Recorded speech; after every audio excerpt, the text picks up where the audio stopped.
Hai. Belajar tanpa berpikir tidaklah berguna, tapi berpikir tanpa belajar sangatlah berbahaya. Selamat pagi dan salam sejahtera untuk kita semua. Dewan juri yang saya hormati, serta teman-teman yang saya cintai dan saya banggakan. Puji dan syukur kita aturkan kepada Tuhan Yang Maha Kuasa, karena berkat kelimpahnya kita masih diberikan kesehatan hingga saat ini. Saudara sekalian, secara etimologis, literasi berasal dari bahasa Latin, yaitu literatur, yang artinya orang yang belajar. Seperti yang orang banyak ketahui, literasi merupakan kegiatan untuk memperkaya kemampuan membaca dan kemampuan menulis. Namun pada hakikatnya, literasi merupakan kemampuan berhitung dan berkomunikasi untuk mampu mewujudkan sikap kita terhadap suatu masalah. Oleh karena itu, sebagai generasi muda saat ini perlu mengetahui manfaat literasi itu sendiri. Literasi akan membantu kita memperkaya pengetahuan dan menambah wawasan serta membuka cakrawala pemikiran kita. Dengan memperbanyak literasi, kita dapat membentuk generasi muda yang mampu berpikir kritis serta kreatif dalam menghadapi suatu saat ini. Ada 5 jenis literasi yang perlu kita terapkan di dalam kehidupan kita, yaitu literasi dasar, literasi perpustakaan, literasi media, literasi teknologi, dan literasi visual. Literasi dasar kita dapat terampil dalam mengoptimalkan kemampuan membaca, menulis, mendengar, dan menyimak. Literasi perpustakaan kita dapat terampil dalam memahami suatu informasi dalam membuat suatu karya tulis dan penelitian. Literasi media kita dapat terampil dalam memahami berbagai media seperti media elektronik, media cetak, dan media lainnya. Literasi teknologi kita dapat terampil dalam memahami cara menggunakan internet serta memahami cara beretika menggunakan teknologi. Literasi visual kita dapat terampil dalam memaknai suatu informasi yang kita peroleh melalui media visual maupun gambar. Oleh karena itu, dengan adanya 5 jenis literasi ini dapat menumbuhkan sikap kritis kita terhadap suatu masalah. Mungkin saudara bertanya, mengapa kita membutuhkan generasi muda yang mampu berpikir kritis? Karena pada kenyataannya, kita hidup di zaman sekarang tidak terlepas yang nama masalah. Contohnya baru-baru ini, di masa pandemi, pembelajaran jarak jauh, kita yang dulu bisa belajar secara tatap muka, namun kita sekarang dikarenakan pandemi kita belajar menggunakan pembelajaran jarak jauh. Tentu banyak keluhan yang dikatakan oleh siswa, mengatakan bahwa pembelajaran jarak jauh membuat stres dan merasa terbebani. Ini dipicu karena gagalnya teknologi serta kurangnya memahami sistem pembelajaran saat ini. Maka dari itu, jelas sekali masalah ini dibuktikan karena kurangnya budaya literasi yang diterapkan untuk mampu menyesuaikan diri terhadap perubahan baru ini.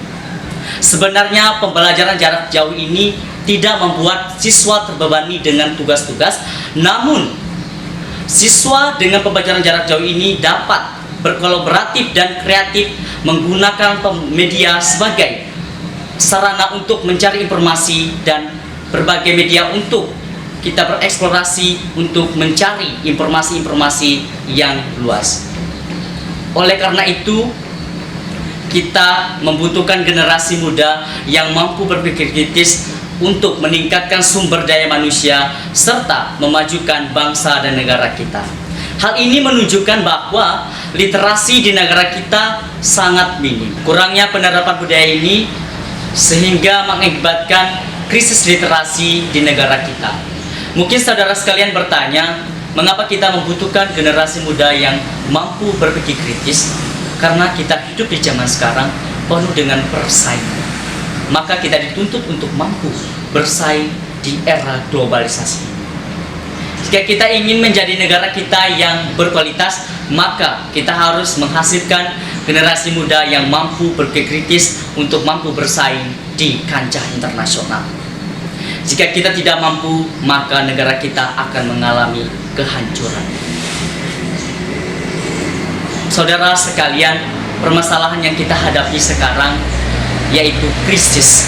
Krisis bukan hanya terjadi di masa pandemi, namun terjadi sebelum pandemi terjadi.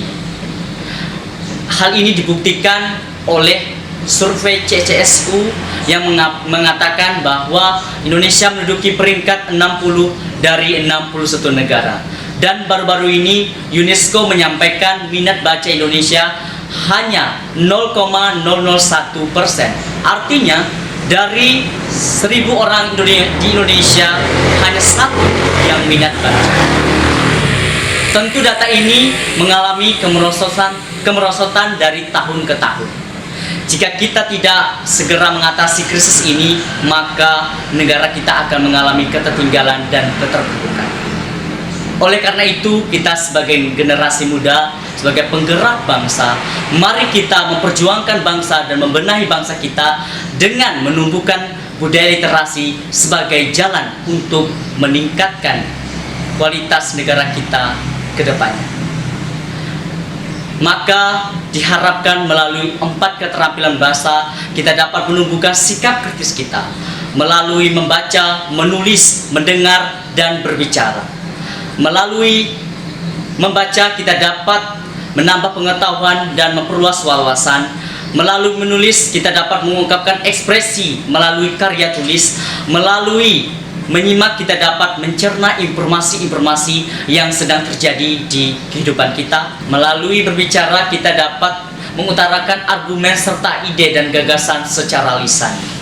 Maka melalui 4 keterampilan ini diharapkan mampu menumbuhkan dan memupuk kreativitas kita untuk meningkatkan literasi, sehingga kita dapat bisa berpikir kritis terhadap situasi dan kondisi saat ini, terutama di masa pandemi dan arus globalisasi.